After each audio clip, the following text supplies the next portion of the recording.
I never thought the worst moment of my life would come with someone clutching pearls like we were in some twisted soap opera. I was sitting there still in black from the funeral at a long polished mahogany table in my uncle's law office. The air was stale, like old paper and secrets. Vivian, my father's wife, his second wife, sat across from me, her back straight, lips pressed tight in that perfect little smug smile she always wore like jewelry. The lawyer, my Uncle Martin, was reading the will. His voice was flat, emotionless, like he'd done this 1,000 times, but I only heard fragments.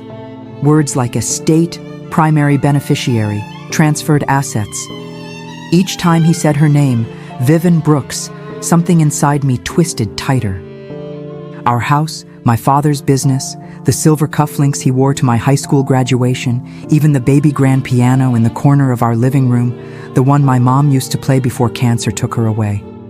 All of it. Hers. I didn't even blink. I couldn't. My body had gone cold, like my blood stopped moving.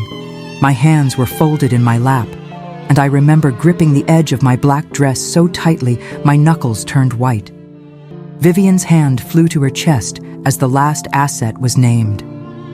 She clutched her pearls so dramatically I almost laughed, but nothing about this was funny.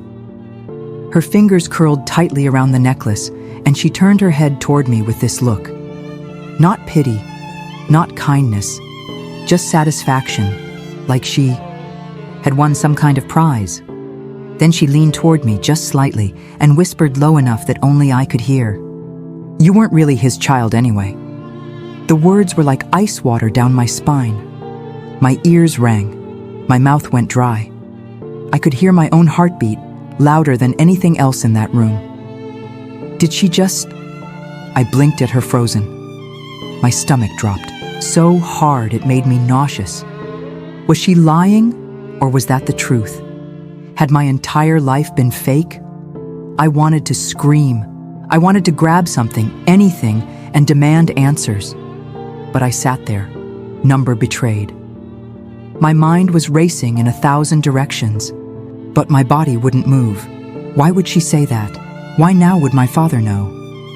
I glanced at Uncle Martin. His eyes flicked to mine for just a second, but he looked away almost immediately. His face was unreadable, but I caught the hesitation, the flicker of something discomfort, guilt. Behind him, the wall clock ticked. Tick, tick, tick. It was so loud all of a sudden, each second scraping across my nerves. Vivian turned away, calm and collected, like she hadn't just dropped a bomb in my lap.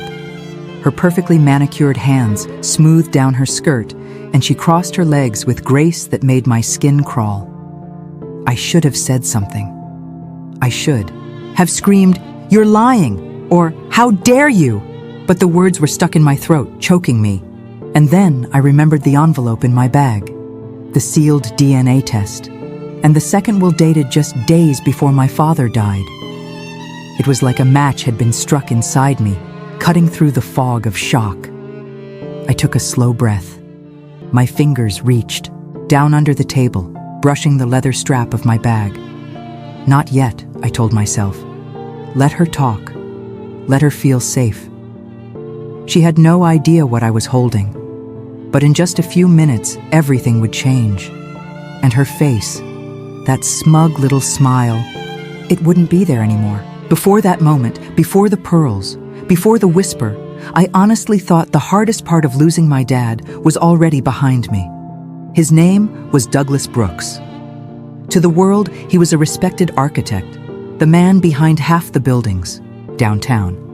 But to me, he was the man who made pancakes every Saturday and drove 20 minutes out of the way just to pick me up from ballet when Mom was too sick to get out of bed. He was my dad, my only parent for most of my life.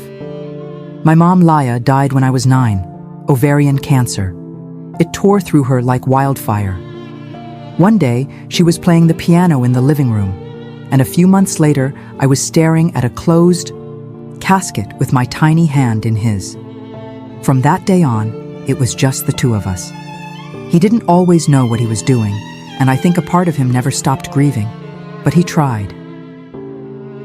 He made school lunches badly, forgot picture day more than once, and rarely knew how to do a braid that didn't look like a bird's nest. But he was present. He was there. He was mine. So yeah, when he met Vivian 4 years ago, I wasn't exactly thrilled. She was polished in a way that didn't quite fit our lives, always wearing cream-colored blouses and expensive perfume. She smiled a lot, but never at me. Not really. My dad thought she was elegant and kind. I thought she was rehearsed. Still, he seemed happy. And after everything he'd done for me, I didn't want to stand in the way. So I played nice. I clapped. At the wedding, even wore the awful sage green bridesmaid dress. I gave her a chance. But I never stopped feeling like a guest in my own house after she moved in. Things shifted slowly at first. She'd accidentally throw out things that belong to my mom. Photos went missing. Her perfume started lingering on my dad's jackets. He spent more time at work, less time calling. I told myself it was just life, change. He deserved love again, didn't he? But the distance between us grew like a crack in a wall. Small at first, then suddenly wide enough to walk through without noticing. I moved out 2 years ago and started my own life, apartment, job, friends. But I always thought deep down he'd be there, that he wanted to be there until the call. A heart attack out of nowhere. He was gone before I got to the hospital. I never got to say goodbye, never got to ask the questions I didn't know I'd been carrying. At the funeral, Vivian stood front and center in designer black, dabbing her eyes like a grieving widow from a movie. I barely spoke to her. She didn't even look at me. Everyone kept saying the same thing. He was so proud of you. He loved you so much. He talked about you all the time, but something didn't sit right. I felt hollow, disconnected. And then a week later, I got a manila envelope in the mail. No return address. Inside was a single sheet of paper, my father's signature at the bottom, dated 2 days before he died. It said there had been a new will, and with it a sealed envelope, a DNA test. That was the moment everything turned. That was when the questions began, real heavy ones. Why would he test me? What had he heard? Who had told him to doubt something so fundamental? I kept the envelope sealed for days, weeks. But now, sitting across from the woman who just told me I wasn't his daughter, I knew why he did it. He had known something was wrong, and somewhere, even in his final days, he tried to make it right. The silence after she said it, "You weren't really his child anyway," felt like a landslide in my chest. I sat frozen, staring straight ahead, trying to pretend I hadn't heard it, but I had. Every syllable echoed in my skull like a scream in an empty room. Uncle Martin cleared his throat and shuffled the remaining pages of the will, acting like nothing had happened, but I could see it. His hands weren't steady anymore. He didn't look at me, not once. That alone made my stomach twist tighter. Vivian leaned back in her chair, crossing one leg over the other, and started examining her nails, calm, collected. The picture of someone who thought she'd just won. She didn't need to say anything else. She'd already planted the seed, and she knew it would grow fast. And it did. I felt the questions rushing in like a storm. What if it was true? What if I wasn't really his daughter? What if that test in my bag, sealed, unopened, terrifying, confirmed it? And if I wasn't his, then what was I? The warmth drained from my limbs, replaced by a numb, sick cold. My eyes stung, but I didn't dare blink. I wouldn't let her see me, fall apart. Not her, not here. Vivian always had a way of making you feel small without ever raising her voice. I used to think it was just me being paranoid, but now I could see it clearly. This was planned, or at least well practiced, like she'd been waiting for this moment. As Uncle Martin folded the wheel and cleared his throat, I finally moved. I sat up straighter, adjusted the hem of my coat, and let my fingers brush against the leather strap of my bag again, just to feel it, just to remind myself the truth was in there. But still, I hesitated because part of me wondered, What if opening that envelope made it worse? I glanced at Grandfather Henry. He sat at the end of the table, stooped with age, his eyes watery but sharp. His cane rested against his leg. He had barely spoken since we arrived. Now he looked right at me. "Kayla," he said softly, "are you all right?" That cracked something inside me. I looked at him.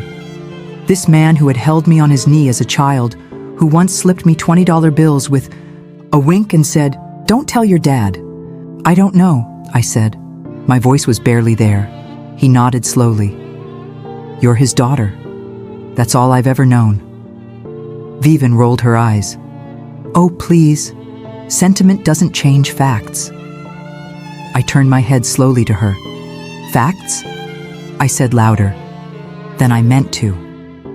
"You want to talk about facts, Vivian?" Her smirk faltered for just a second. That's when I knew she wasn't confident. She was bluffing, throwing grenades just to see where they'd land. And that was the moment something inside me snapped back into place. I wasn't just the daughter grieving her father anymore. I was the girl who knew her father, who loved him, who had proof right there in her bag that this woman wasn't the final word on anything. I took a breath and looked around the room. Every face, every angle. Uncle Martin looked at the table. Vivian looked smug. My grandfather looked like he'd seen enough, and I knew it wasn't time to open the envelope yet. Not quite. Number. I wanted her to speak more, to dig her hole just a little deeper. So I let her sit in her moment of victory while underneath the table. I slowly slid the envelope into my lap. Not now, but soon. The truth was coming, and when it did, I wouldn't be the one trembling. It's strange how a single moment can change your posture, your breath, your whole sense of self. Just minutes before, I'd felt like a child again, small, powerless, like I was shrinking into that chair, into silence, like maybe if I stayed quiet long enough, none of this would be real. But now, I wasn't shrinking anymore. That envelope in my lap, it felt like fire. Not burning me, but warming something I thought had gone cold, like a little pilot light coming back on, something steady. Vivian was still talking. Something about how Douglas, my dad, came to terms with things before. The end. Her voice had taken on this artificial sadness, the kind people use when they're performing grief instead of feeling it. I didn't respond. I just sat there letting her monologue continue like it was theater. But inside, I was rewinding everything, piecing together the last conversation I had with my father. It was a rainy Thursday, 2 weeks before he died. I remember because he'd shown up at my apartment unannounced, dripping wet, clutching a coffee for me, and nothing for himself. He looked tired, older somehow, but his eyes were softer than I'd seen in years. He sat on my couch, soaked jeans and all, and told me he'd been having doubts about everything. Not about me, he said. Never about me, but about things Vivian had been saying. Whispers, rumors, the way she'd pushed him to revise his will and told him to be realistic about his legacy. Then he said the words that broke me and saved me all at once. "I need to know for sure. Not for me, for you." That was the day we did the test. Quietly, privately. No one knew. He swabbed. I swabbed. I paid to have it sent off myself. He told me he'd handle the rest, and then, just like that, he was gone. I hadn't even opened the envelope when it arrived. The grief had swallowed me whole. But inside that package was something else. Tucked, behind the test results, folded once with his signature at the bottom, a second will. It wasn't written in legal jargon, just typed, dated, and signed with 2 witness names at the bottom. One of them was Uncle Martin. At first, I thought it had to be fake, wishful thinking, but it was real. Martin had notarized it himself the same day the DNA results were finalized. That version, it told a very different story. He'd left the house to me, his business to be split between me and Grandfather Henry. The piano, my mother's piano, specifically to me. Vivian would get a summer cottage in Vermont, a few bonds, and a conditional trust based on future conduct. He'd seen her finally, and he tried, maybe too late, maybe not to make it right. So as she sat there now, spitting venom and twisting history like she was entitled to it, I decided something. I wasn't going to let her own this story. Not anymore. I glanced at Uncle Martin. He met my eyes. There was something in his expression, quiet understanding, maybe even guilt, but he gave me the smallest nod. I knew what it meant. He'd waited for me to be ready. So I reached into my lap and set the envelope on the table slowly, deliberately, right between the polished crystal water pitcher and the untouched coffee cups. Vivian paused mid-sentence. Her eyes dropped to the envelope and her lips parted ever so slightly. I said, "Nothing, not yet. Let it sit there. Let the silence return. Let her stew in the moment before the storm." Because everything she thought she'd won was about to slip right through her fingers. The second I laid the envelope on the table, everything changed. Vivian's eyes locked onto it like it was a snake about to strike. Her fingers curled slightly against the arm of the chair, nails pressing into the leather. She didn't speak. Not yet. But her silence was loud. Uncle Martin looked at me, really looked at me, and I could see something shift in his posture. He leaned forward, cleared his throat, and reached for the envelope slowly, as if touching it too fast might ignite something. It kind of did. "What is that?" Vivian asked, her voice sharp, brittle. The pearls around her neck shifted as she straightened, trying to maintain her composure, but there was tension in her jaw. Her fingers twitched. I didn't answer her. I looked at Martin instead. He nodded again, then opened the flap. First, the DNA test. He unfolded it carefully, his brows drawing together as he read. The silence was unbearable, thick and heavy, like it pressed against my chest with every tick of that damned office clock. Tick, tick, tick. Finally, his voice broke the silence. "It's a paternity test between Calla and Douglas." Vivian let out a sarcastic scoff. "Oh, please.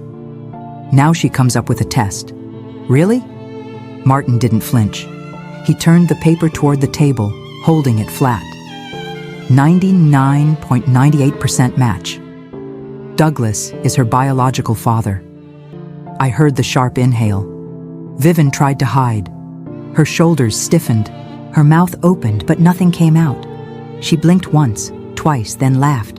It was hollow and humorless, probably faked. You can order those online, you know. Martin didn't even look at her. He reached for the second document. I didn't need to read it again. I knew every word by heart. "This," he said calmly, "is a second will signed and dated the same day as the DNA results. I was one of the witnesses." Vivian jolted forward in her seat. "What? That's not... No, that's not possible." She reached for the paper, but Martin held it out of reach, then handed it to his assistant to make copies. "It's legal and supersedes the prior version," he continued, voice firm now. Douglas changed his wishes based on new information. Vivian's lips trembled. Her skin went pale, like all the blood had drained from her face. The pearls around her neck suddenly looked tight, almost choking her. "This is a setup," she whispered, barely able to get the words out. "This is a betrayal. He loved me." Martin didn't respond. He didn't have to. The document spoke louder than any of us could. I didn't gloat. I didn't smile. I just watched her unravel in slow motion. This woman who had spent the last few years trying to erase my existence, now panicking as hers crumbled. She looked at me, eyes burning. "You manipulated him." I met her, gaze without blinking. Number I just let the truth speak. Vivian stood up shaking, the chair legs screeching against the floor. She looked around the room, desperate for someone, anyone, to come to her defense. But no one did.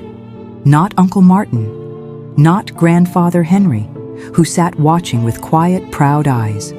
Not even her own reflection in the glass-framed photos on the wall. She stormed out without another word. Her heels clicked down the hall like a metronome marking the final beat of a song she thought she was conducting. And just like that, it was over. The room fell quiet again. The kind of quiet that doesn't ache anymore, but heals. I exhaled for the first time in what felt like years. I hadn't just defended my father's legacy. I had reclaimed my own. The funny thing about truth is that it doesn't always roar when it arrives. Sometimes it just sits quietly in the room with you, settling into your bones, letting you exhale finally. That's how I felt as I walked out of Uncle Martin's office that day. Not triumphant, not victorious, just steady. Like for the first time in a long time, I was standing on ground that belonged to me. A few days later, I went back to the house. My house now. It was still exactly as I remembered. The ivy crawling up the porch railings, the loose floorboard on the third step, the scent of old wood, and the faint trace of my father's aftershave, lingering in the air like he'd only just left the room. I stood in the doorway for a long time, keys in my hand, just listening to the silence. It didn't feel empty anymore. It felt like coming home. I walked slowly through each room, letting the memories wash over me. There was the dent in the hallway wall from the time I rollerbladed indoors and took out a coat rack. The stained carpet in the study where Dad spilled coffee during a 200 a.m. deadline.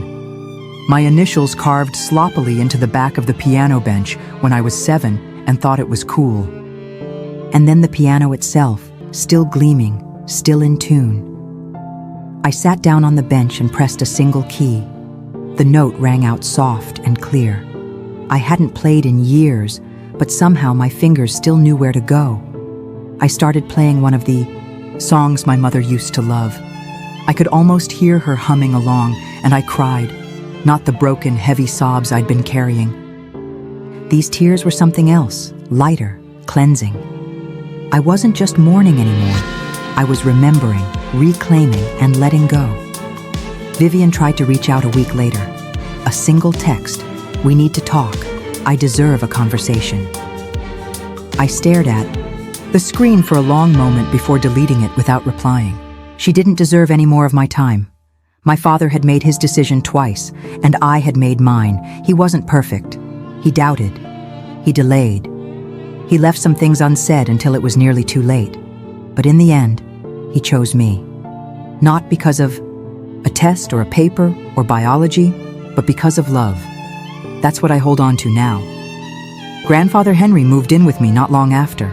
The house was too quiet on its own, and we both needed the company. He tells me stories about my dad I never heard before. About the time he almost flunked out of college because he couldn't stop drawing buildings in his math textbooks. About how he cried when I was born, even though he denied it for years. We eat breakfast together most mornings. He calls me kiddo and slips me cash for snacks. Even though I'm pushing 30, the business, I didn't keep it.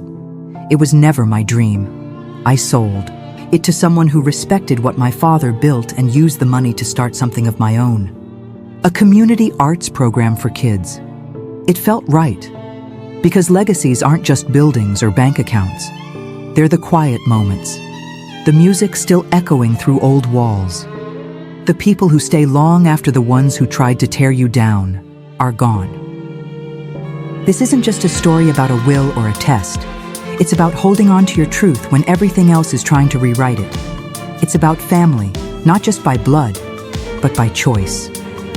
And it's about knowing who you are, even when the world tries to tell you otherwise. And if you're still here with me, thank you for listening, for holding space, for walking through this story with me. If this hit you somewhere deep, if you've ever had to fight for the truth or stand your ground when everything tried to shake it, I see you. You're not alone. I'd love to hear your thoughts in the comments. Have you ever uncovered a family secret? Or had someone try to rewrite your story? Let's talk about it below. I read every single one. If this story moved you, please give it a like. It really helps more people find it. And don't forget to share this video with someone who needs to be reminded that truth always finds its way. If you want more real stories like this, raw, messy, powerful, subscribe to the channel and hit that bell so you never miss the next one. Until then, protect your peace, trust your gut, and remember, you know who you are. See you in the next one.